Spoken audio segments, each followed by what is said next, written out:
Third land form జియోమార్ఫాలజీలో మూడవ ముఖ్యమైనటువంటి land form plains. పేర్లోనే ఉంది ప్లెయిన్స్ అంటే that was almost planar in nature. పెద్దగా భారీ హెచ్చు తగ్గులు ఉండవు. భారీ హెచ్చు తగ్గుల్ని జియోగ్రఫికల్ టర్మినాలజీలో రిలీఫ్ ఫీచర్స్ అని అంటారు. తెలుగులో అయితే నిమ్నోన్నతలు అని అంటారు, ఇంగ్లీష్లో రిలీఫ్ ఫీచర్స్ అని అంటారు. What is meant by relief in case of geography ante difference between the highest point and the lowest point is called as relief.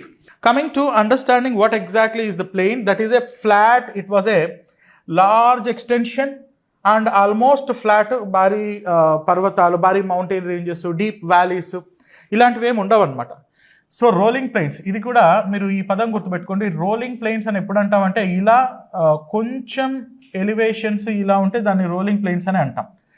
ఇలా కంప్లీట్గా ఫ్లాట్ ఉందనుకోండి దాన్ని ప్లెయిన్స్ అని అంటాం. సో మన దగ్గర రోలింగ్ ప్లెయిన్స్ ఉన్నాయి, నార్మల్ ప్లెయిన్స్ కూడా మనకు కనిపిస్తూ ఉంటాయి. So these are gentle sloping landforms. అంటే ఒక లెవెల్ అన్నది చాలా, గ్రేడియంట్ అన్నది చాలా తక్కువగా ఉంటుంది, ఆల్మోస్ట్ ఫ్లాట్గా ఉంటుంది అనమాట. సో గ్రేడియంట్స్ ఒకవేళ ఉన్నా చాలా తక్కువ, అంటే ఇక్కడెక్కడో 150 మీటర్స్ హైట్ ఉంటే ఒక 500 or 600 కిలోమీటర్స్ తర్వాత 149.5 మీటర్స్ లెవెల్ ఉంటుంది అన్నమాట సీ లెవెల్తో పోలిస్తే.